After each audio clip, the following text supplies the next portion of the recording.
అధిక బరువు అనేక సమస్యలకు కారణం. సాహితీ యోగా ఆన్లైన్ క్లాసులో జాయిన్ అవ్వండి. డైరెక్టర్ అంటే ట్రైన్డ్ అయి ఉండాలి, క్వాలిఫైడ్ అయి ఉండాలి, స్టోరీ టెల్లర్ అయి ఉండాలి, నాలెడ్జ్ ఉండాలి కదా. ఫస్ట్ ఆర్ట్ మీద, సైన్స్ మీద నాలెడ్జ్ ఉండాలి కదా. నాలెడ్జ్ లేకుండా ఎవరో వచ్చేదో కథ చెప్పారని నువ్వు డైరెక్షన్ ఛాన్స్ ఇచ్చేస్తే ఇలాగే ఉంటాయి సినిమాలు. కానీ లాస్ట్ 4-5 years నుంచి ఎప్పుడు అనిపించలేదా, బా ఏం సినిమా రా ఇది, బా ఏం యాక్టర్ రా, బా ఏం డైరెక్షన్ చేశాడు రా, ఇది కదా సినిమా అంటే అనిపించిన సినిమా ఏది అనిపించలేదండి మీకు తెలుగులో? ఎస్పెషల్ ఐ మాస్క్ తెలుగులోనా? లేదు బ్రదర్, అనిపించలేదు ఒక్కటి కూడా. నో. పాన్ వరల్డ్ అంటున్నావు, పాన్ వరల్డ్ ఏంటి బ్రదర్? పాన్ ఇండియా అంటున్నావు, ఏది అనిపించలేదు brother. Nothing, not a single film. Okay, పోనీ హిందీలో? Dhurandhar first part was very impressive, బాగా తీశారనిపించింది. ఇంగ్లీష్లో చాలా సినిమాలు ఉంటాయి కదా, ఒకటని కాదు కదా, చాలా సినిమాలు ఉంటాయి. ఓకే, బట్ నాన్నగారు మంచి అసోసియేషన్ ఎన్టీఆర్ గారు అండ్ ఆ ఫ్యామిలీతో కూడా. ఎస్, పొలిటికల్గా కూడా నాన్నగారు క్యాంపెయినింగ్లో చాలా టైమ్స్ పార్టిసిపేట్ చేశారా? టీడీపీ. ఓ, యా, ఎన్టీఆర్ గారి మీద ప్రేమతో ఆయన క్యాన్వాసింగ్ చేసినట్టు నాకు తెలియదు. క్యాంపెయినింగ్ వెళ్ళారు కొన్ని.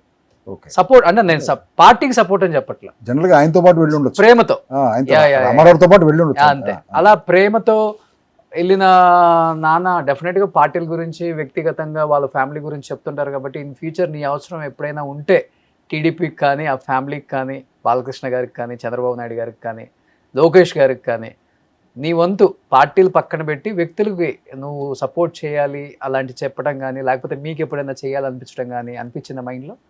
అసలు ఎప్పుడు లేదు బ్రదర్, నాకు అసలు ఆ పొలిటికల్ ఇంక్లినేషనే లేదు బ్రదర్.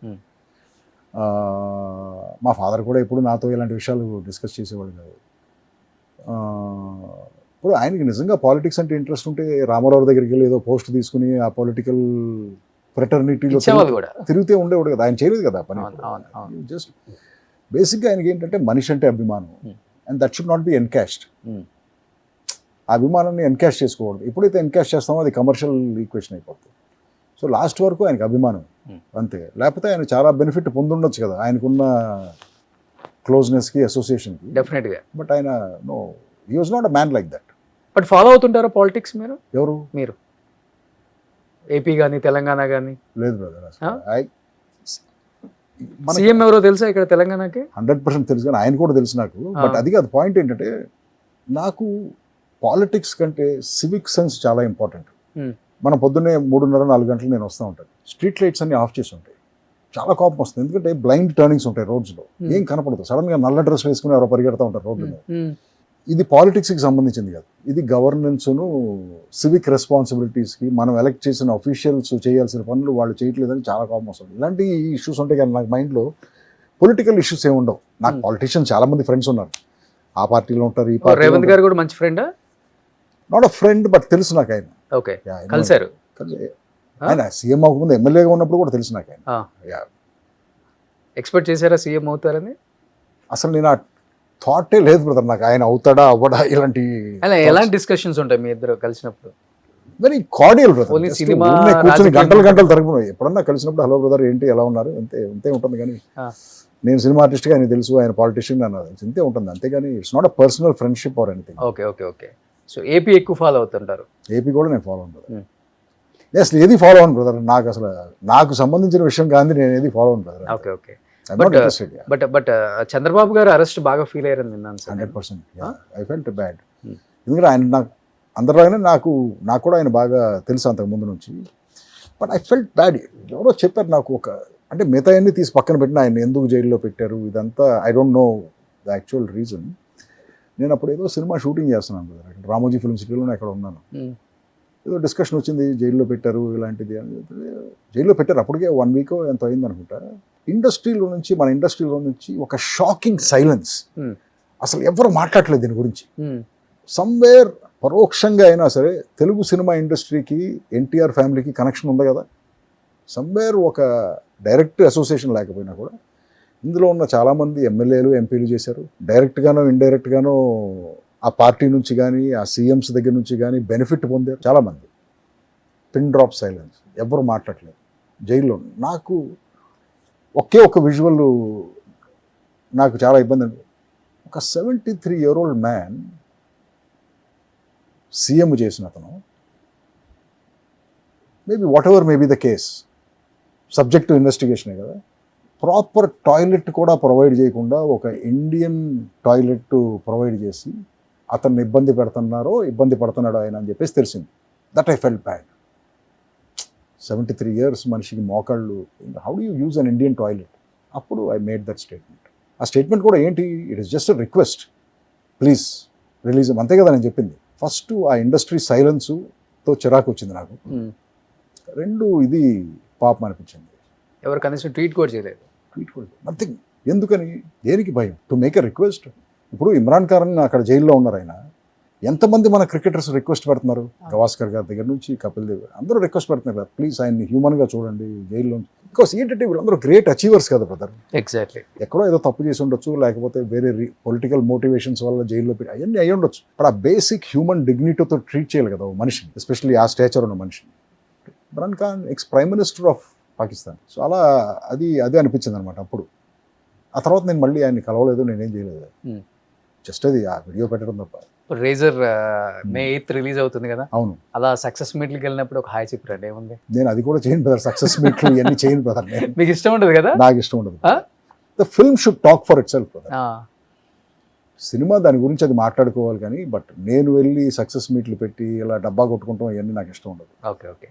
సో ఇందాక నేను ఒకటి అడుగుతుంటే మీరు ఏదో బెడ్ షేర్ అన్నారు, ఎందుకని సార్ అది? కాదు, ఇప్పుడు నేను ఇంటర్వ్యూలకు వెళ్తే ఇలాంటి పిచ్చి పిచ్చి క్వశ్చన్లన్నీ అడుగుతూ ఉంటారు నన్ను.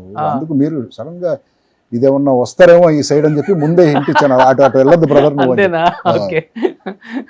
డెఫినెట్ గా మీకు ప్రపోజల్స్ వచ్చి ఉంటాయి, అది వేరే విషయం. ఏం ప్రపోజల్స్ బ్రదర్? మంచి హైట్ బాగుంటారు కాబట్టి. I choose not to comment on this. అంతేనా? అంతే. వచ్చినాయి. I neither confirm Nar deny what you're saying. అంటే ఆ టైంలో ఆన్సర్ చేశాను కదా, నువ్వు నన్ను అడిగింది నేను కన్ఫర్మ్ చేయట్లేదు, కాదని చెప్పట్లేదు. ఓకే. నీ ఇష్టం, నువ్వు ఎలా అర్థం చేసుకుంటే అర్థమైపోయి, ఆడియన్స్ కి అర్థమైపోయింది.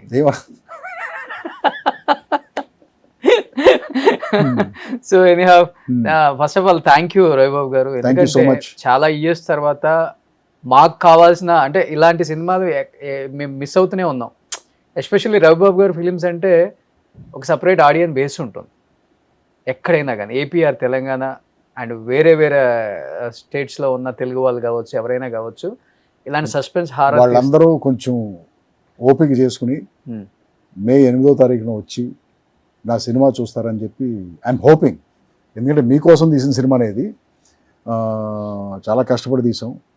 కానీ నాకు తెలుసు మీరు కూడా థియేటర్కి రావాలంటే చాలా ఇబ్బంది పడాలి. ట్రాఫిక్, ఆ సినిమా టికెట్ రేట్లు, ఆ పాప్కార్న్ రేట్లు ఇవన్నీ చూస్తే మీకు కొంచెం చిరాగ్గానే ఉంటుంది, వెళ్ళాలా వద్దా అనుకుంటూ ఉంటారు.